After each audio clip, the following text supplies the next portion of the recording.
오늘부터 시작되는 한 주간, 또 고난주간 새벽기도를 통해서 또 우리의 믿음을 다시 한번 확인하고 또 우리 다음 세대를 위해서 기도하는 은혜의 한 주간이 되기를 축복합니다. 잠언 10장 21절 말씀에 보면 의인의 입술은 여러 사람을 교육하나 미련한 자는 지식이 없어 죽느니라, 이렇게 말씀하고 있어요. 미련한 자는 지식이 없어 죽는다. 하나님에 대한 지식이 없기 때문에 결국은 멸망받을 수밖에 없다라고 이야기하고 있는 거죠. 예수님께서 십자가에 못 박히실 때 그 주변에 보면 예수님에 대해서 무지하니까, 하나님의 말씀에 대해서 무지한 그런 사람들이 참 많이 등장하는 것을 보게 됩니다. 이런 무지한 사람들을 바라보면서 예수님께서 하신 말씀은 무엇일까? 그건 다른 거 아니에요. 바로 용서라는 단어입니다. 누가복음 23장 34절 말씀에 보면 이에 예수께서 이르시되 아버지 저들을 사하여 주옵소서 자기들이 하는 것을 알지 못함이니이다, 이렇게 말씀하고 있어요. 저 무지한 자들, 예수를 조롱하고 예수를 핍박하고 예수를 죽이고자 하는 저들, 왜 저들이 저런 행동을 합니까? 무지하기 때문에. 그러니 용서하여 주옵소서. 자기들이 하는 것을 알지 못하기 때문에 하나님 용서하여 주옵소서. 예수님의 기도가 바로 이 무지한 자들 용서해달라고 하는 기도죠. 사실 이 용서는 쉽게 나올 수 있는 그런 상황은 아니죠. 자기를 죽이고자 하는 사람들, 자기에게 핍박하고 채찍질하고 십자가에 못 박고 자기를 죽이라고 선동하는 그 사람들을 향해서 용서해달라고 기도한다는 것은 참 어려운 거예요. 쉬운 상황이 아니죠. 여러분을 핍박하고 여러분을 죽이고자 하는 사람을 용서해달라고 쉽게 나올 수 있겠어요? 쉬운 것은 아닙니다. 예수님을 못 박은 사람들이 지금 이 십자가 밑에 보면 옷을 서로 나눠 가지려고 하는, 제비 뽑고 있는 그런 모습들을 바라보면서 예수를 비웃는 사람들, 희롱하는 사람들, 비방하는 사람들, 그렇잖아요. 예수님에게 여러 가지 다양한 도구로 상처를 내고 핍박하는 그런 모습들, 그렇잖아요.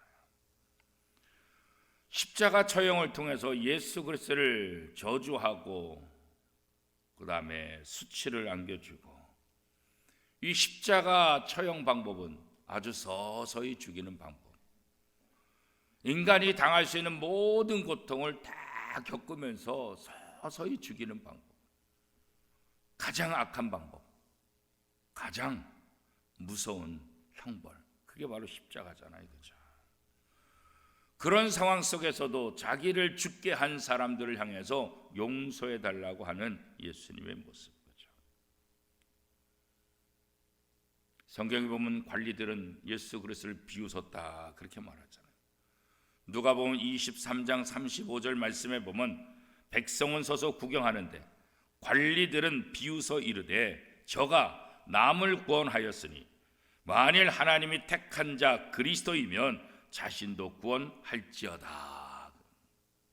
너가 정말 하나님의 아들이라고 한다, 너 스스로 구원해봐라. 사람들이 주로 비웃고 조롱하는 대상이 있죠. 어떤 사람이 비웃고 어떤 사람을 비웃고 어떤 사람을 조롱합니까? 열등하고 무능하고 멸시받아도 대받다 칠 능력이 없는 사람들, 그렇죠? 한마디로 말하면 힘이 없는 사람들. 힘 있는 사람을 조롱하진 않죠. 힘 있는 사람을 조롱했다 오히려 역풍 맞아서 자기가 당할 수 있으니까. 그러니까 대부분 조롱하는 것은 약한 사람들, 힘없는 사람들. 내가 조롱해도 그 사람이 다시 반격하지 못할 그런 약한 자들, 그들을 향해서 사람들은 굉장히 조롱하죠. 학교 폭력 문제도 그런 거 아니겠어요? 센 애들하고 싸우지 않잖아요, 그죠? 약한 애들, 괴롭혀도 반항하지 못할 아이들, 괴롭혀도 선생님한테 가서 얘기하지 못하는 아이들, 괴롭혀도 부모한테 얘기하지 못해서, 그래서 계속해서 학교 폭력에 시달리면서도 계속해서 그 말을 따를 수밖에 없는 아이들, 힘이 없는 아이들 그렇잖아요. 그러니까 예나 지금이나 사람들은 다 그런 것 같아요. 일반적으로 조롱하는 사람이 조롱당하는 사람보다 훨씬 더 괜찮은 거죠. 힘이 있거나 능력이 있거나 높은 지위에 있거나 그렇잖아요. 그러니까 예수 그리스도께서 십자가 못 박힐 때 그 십자가 주변에 있던 사람들이 예수를 바라보면서 어떤 생각을 했을까요? 그냥 비천한 사형수. 죄가 얼마나 많으면 저 십자가형에 처해서 죽음을 받을까? 아무런 힘이 없는 사형수, 아무런 힘이 없는 죄를 진 사람, 악탄자, 이렇게 생각을 한 거죠. 예수님에 대해서 무지했기 때문에, 예수 그리스도가 누군지 모르니까 이렇게 예수님을 조롱하고 핍박하고, 결국 그 예수 그리스도를 조롱하고 예수 그리스도의 무지로 인해서 결국 그들은 멸망받을 수밖에 없었던 거죠. 뿐만 아니라 군인들도 예수님을 조롱하죠. 누가복음 23장 36절, 37절, 38절의 말씀에 보면 이렇게 말하고 있습니다. 군인들도 희롱하면서 나와 흰 포도주를 주며 이르되 내가 만일 유대인의 왕이면 내가 너를 구원하라 하더라. 그의 위에 이는 유대인의 왕이라 쓴 패가 있더라. 이 군인들도 예수 그리스도의 십자가에 죄패를 만들어서 유대인의 왕, 구원자, 너가 유대인의 왕이라고 한다면 너를 구원하라. 또 조롱하는 이 군인들의 모습, 그죠?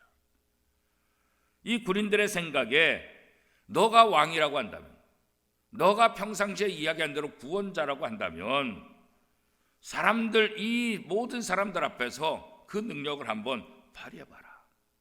너가 왕이라는 것, 너가 구원자라는 것을 지금 사람들에게 보여줘. 역시 로마 군인들도 예수님이 누군지 모르니까 예수님을 조롱하고 있죠. 그들의 눈에 예수님은 정말 초라해 보이죠. 이렇게 무력한 자가 무슨 왕인가? 이렇게 십자가 채찍에 비참하게 쓰러지며 십자가에 매달려 죽을 수밖에 없는 인생이 무슨 구원자이냐, 무슨 메시아냐, 그런 거죠. 너가 유대인의 왕이라고 한다면, 너가 구원자라고 한다면 이렇게 초라하게 죽을 수가 있냐, 그 말 아니겠어요, 그죠? 이 십자가형이 하나님께서 죄인들을 구원하시는 하나님의 방법이라는 사실을 모르니까, 그저 한 행악자가, 한 악한 죄인이 이 십자가에서 죽는구나 그렇게 생각하니까 예수 그리스도를 조롱하는 거죠.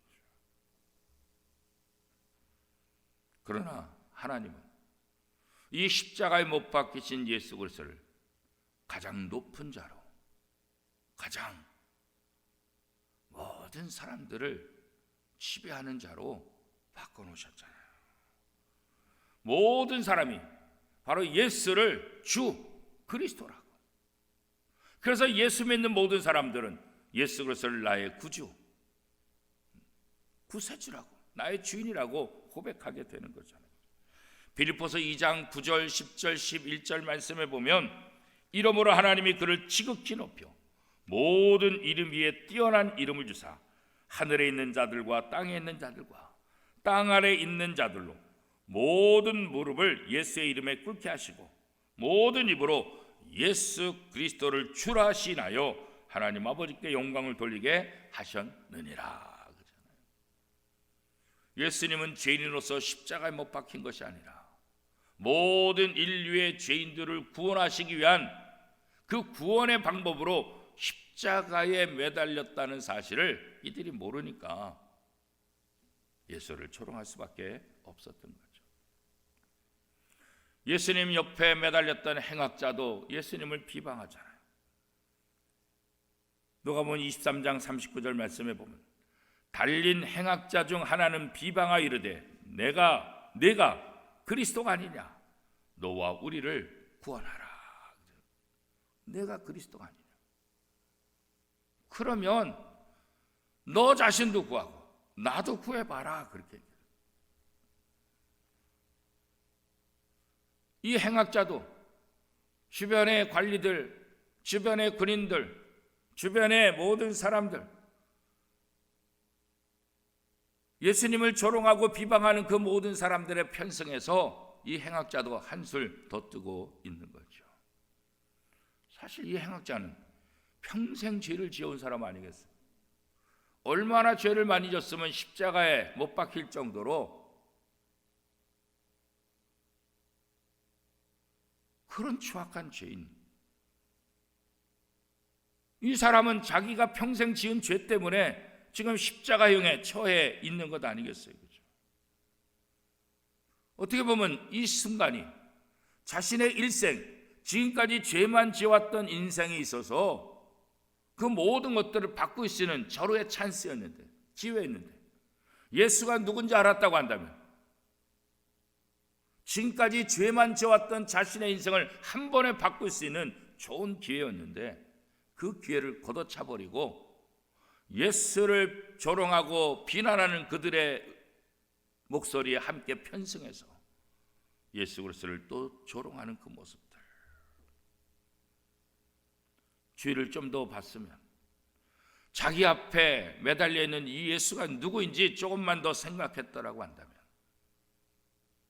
그런 옆에 있는 다른 행악자처럼 구원받을 수 있었을 텐데, 예수를 조롱하는 그 사람들의 소리만 듣고 자기가 한 번도 만나지 못하고 지금 이 십자가에서 만났던 그 예수 그리스도를 무지하면서도 사람들의 편성에서 조롱했던 그 모습들, 반면에 또 다른 편에 있는 행악자의 모습, 그런 자신의 죄와 자기 옆에 계신 분, 이 예수가 누군지를 소문으로 알았던 거예요. 그래서 그는 예수님과 함께 낙원에 들어갈 수 있었죠. 누가복음 23장 40절에서 43절 말씀에 보면 이렇게 말씀하고 있습니다. 하나는 그 사람을 꾸짖어 이르되 내가 동일한 정죄를 받고도 하나님을 두려워하지 아니하느냐? 우리는 우리가 행한 일에 상당한 보응을 받는 것이니 이에 당연하거니와 이 사람이 행한 것은 옳지 않은 것이 없느니라 하고 이르되 예수여 당신의 나라에 임하실 때에 나를 기억하소서 하니 예수께서 이르시되 내가 진실로 내게 이르노니 오늘 내가 나와 함께 낙원에 있으리라 하시니라. 예수에 대해서 무지했던 사람들은 그 무지 때문에 예수를 조롱하고 비난하고 멸망의 길로 갔지만 예수에 대해서 아는 이 행악자는 지금까지 자기가 지은 모든 죄, 이 모든 죄를 뒤로 하고 이 마지막에 십자가에 못 박혀 죽는 순간 예수를 영접함으로 그의 인생은 완전히 역전된 인생, 주님과 함께 낙원에 이르는 그 놀라운 은혜를 경험하게 됐잖아요. 그렇죠? 오늘 우리도 마찬가지예요. 우리가 지금까지 어떤 삶을 살았느냐 그게 중요하지 않아요. 오늘 내가 예수를 영접하면 이전의 모든 것들은 사라지고 예수 그리스도와 함께 영원한 생명을 약속받는, 지금까지 전혀 다른 삶을 살아갈 수 있는 기회를 하나님께서 우리에게 주시는 거죠. 예수님 옆에 매달렸던 두 강도, 한 사람은 예수님에 대해서 무지했기 때문에 결국 멸망의 길로 갔지만 한 사람은 예수가 누군지 알았기에 똑같은 행악자, 똑같이 십자가 처형을 받을 정도로 평생을 악하게 살았던 두 사람, 그러나 한 사람은 멸망의 길로, 한 사람은 주님과 함께 낙원의 길로 가죠. 대부분 사람들은 자신의 무지로 눈을 가리우는 거예요. 자신의 눈앞에 있는 그 사람을 제대로 알지 못하는 거예요. 자신의 악만 드러내고 있는 거죠. 그러나 예수가 누군지 알 때 구원받은 이 행악자처럼 예수여 당신의 나라에 임하실 때 나를 기억하소서. 주님이 우리를 기억한다는 것, 이것보다 더 놀라운 은혜가 어디 있어요? 이 고백이 이 행악자로 하여금 영원한 하나님의 나라에 들어가게 한 거잖아요. 이 행악자의 숨을 거두기 전에 이 마지막 기도, 예수여 당신의 나라 임하실 때 나를 기억하소서. 이 한마디의 기도가 이 행악자의 인생을 완전히 바꿔놓은 거죠. 지금까지 죄악으로 가득했던 그의 인생이 예수를 만나는 그 순간 영원한 낙원에 이르는 복된 삶으로 변화된 거예요.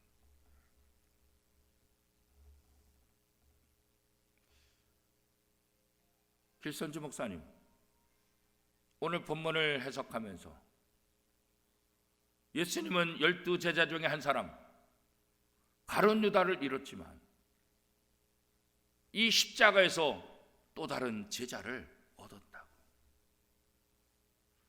예수를 배신한 가룟 유다 대신 이 십자가에서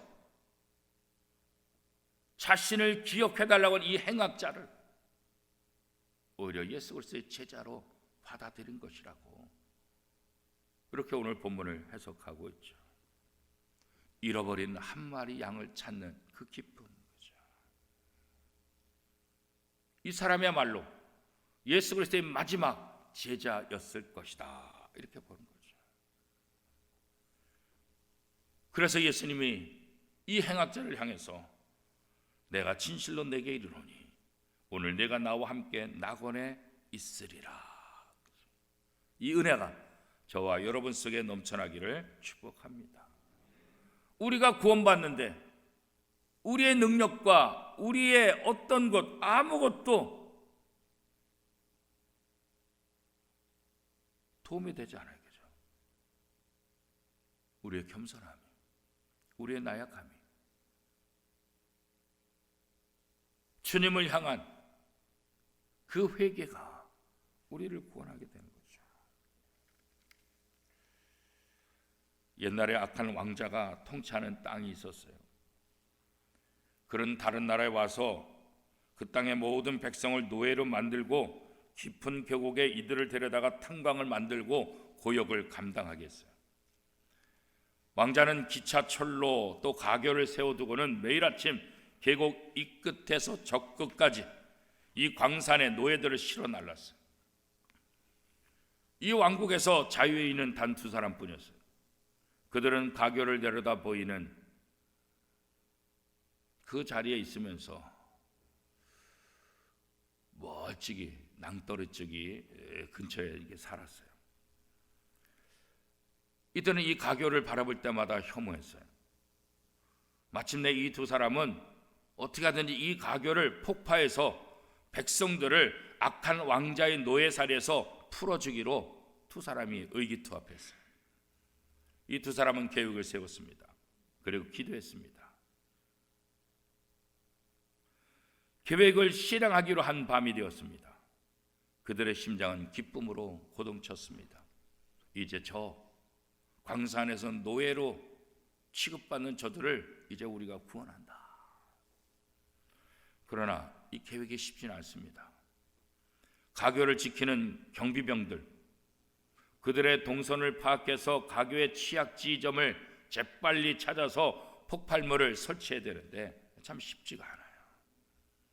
폭발물을 설치한다 할지라도 다시 돌아오는 데는 시간이 너무나 부족해요. 폭발물을 설치하고 돌아오다가 경비병에 붙잡히면 모든 것이 다 수포로 돌아갈 수밖에 없어요. 그래서 가교를 반드시 폭파하기 위해서 2 사람은 다시 합의했어요. 나이가 젊은 사람이 가교에서 폭발물을 직접 폭파하기로 한 거예요. 이 젊은 사람은 폭발물과 함께 이 세상에서 사라지게 될 거예요.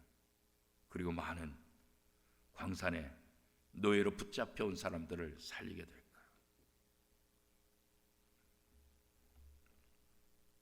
자신은 폭발물과 함께 죽지만 수많은 노예로 붙잡혀온 사람들을 구원할 수 있다는 것 때문에 기쁨으로 이 일을 감당할 수 있었어요. 역사적인 순간이 되었어요. 그들은 자신들의 전략을 그린 지도를 가지고 자리에 일어나서 서로 부둥켜 안았어요. 젊은 사람은 등에 폭발문을 지고서 문을 걸어 나갔어요. 그리고 노인을 향해서 말합니다. 사랑합니다, 아버지.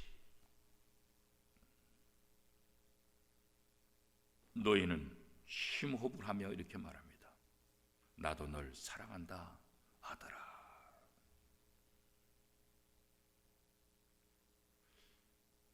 예수 그리스도의 십자가 사건을 두고 예수님과 하나님의 모습을 이런 이야기를 통해서 비유로 말씀하고 있는 거예요. 길선주 목사님, 그는 한국 장로교 최초의 7명의 목사 중에 한 사람, 그리고 독립운동가예요. 제가 전에 사역했던 교회에 이 길선주 목사님의 손녀가 있었어요. 길선주 목사님의 둘째 아들은 목사님이셨고 길진경 목사라. 그분이 자신의 아버지의 그들을 묶어서 영계 길선주라는 책을 출판했어요. 영계는 길선주 목사님의 아우죠. 그래서 제가 그때 그 교회 사역하면서 그 손녀 길화영 권사님이라고 제가 기억하는데 그분을 통해서 영계 길선주 이 책을 선물 받았던 기억이 있습니다. 이 길선주 목사님은 젊은 시절에 종교에 관심이 많았어요. 그래서 무, 선도 이런 데 심취되어 있었어요. 입산수도 하다가 선교사가 전도를 해가지고 예수를 영접하게 됐어요. 1897년에 기독교인이 되죠. 1897년 안창호 선생님이 독립협회 평양지부를 설립할 때 여기 발기인으로 함께 참여하기도 하고 기독교 인사들과 함께 열심히 독립운동도 했던 분이에요. 무속인으로서 어떻게 보면 자신들의 제자를 거느리면서 나름대로 성공할 수 있었던 그런 길선주. 그에게는 어떤 영적인 신통력이 있었던 것 같아요. 그런 그가 기독교를 접하게 되고 그가 영적인 어떤 능력들을 통해서 복음을 전하는데 아주 탁월한 능력들을 발휘하게 돼요.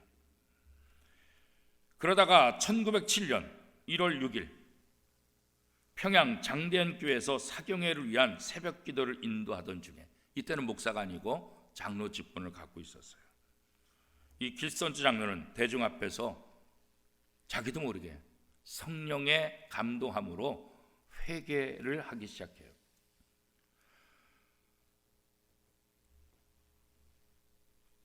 이 길선주 목사님의 그 책에 의하면 그 회개를 이렇게 했다고 그래요. 나는 아간과 같은 자입니다. 나 때문에 하나님께서는 복을 주실 수가 없습니다. 약 1년 전에 친구가 임종시에 나를 자기 집으로 불러서 말하기를, 길장로, 나는 이제 세상을 떠나니 내 집 살림을 돌보아 주시오라고 부탁을 했다는 거예요. 그래서 길장로가 나는 잘 돌보아 드릴 테니 염려하지 말라 이렇게 말을 해요. 그 친구가 자기 가족을 잘 돌봐달라고 부탁을 해서 그 집의 재산을 관리하다가 미화 $100 상당을 훔치게 됐다는 거예요. 내가 하나님의 일을 방해한 사람입니다. 내일 아침에 그 돈을 죽은 친구의 부인에게 돌려드리겠습니다. 이런 내용의 회개를 하기 시작해요.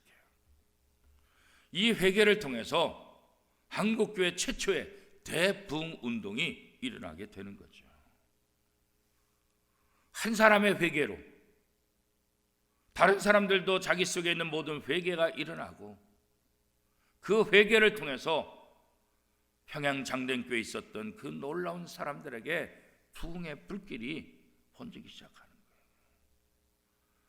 회개할 때 하나님께서 역사를 주십니다.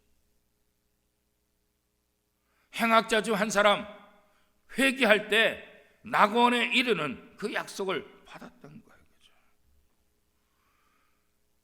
길선수 장로, 후에는 우리나라 최초의 7명의 목사로 인직받으면서 많은 영향력을 끼친 분, 무엇보다도 한국교회 최초의 부흥의 운동을 이끌었던 분.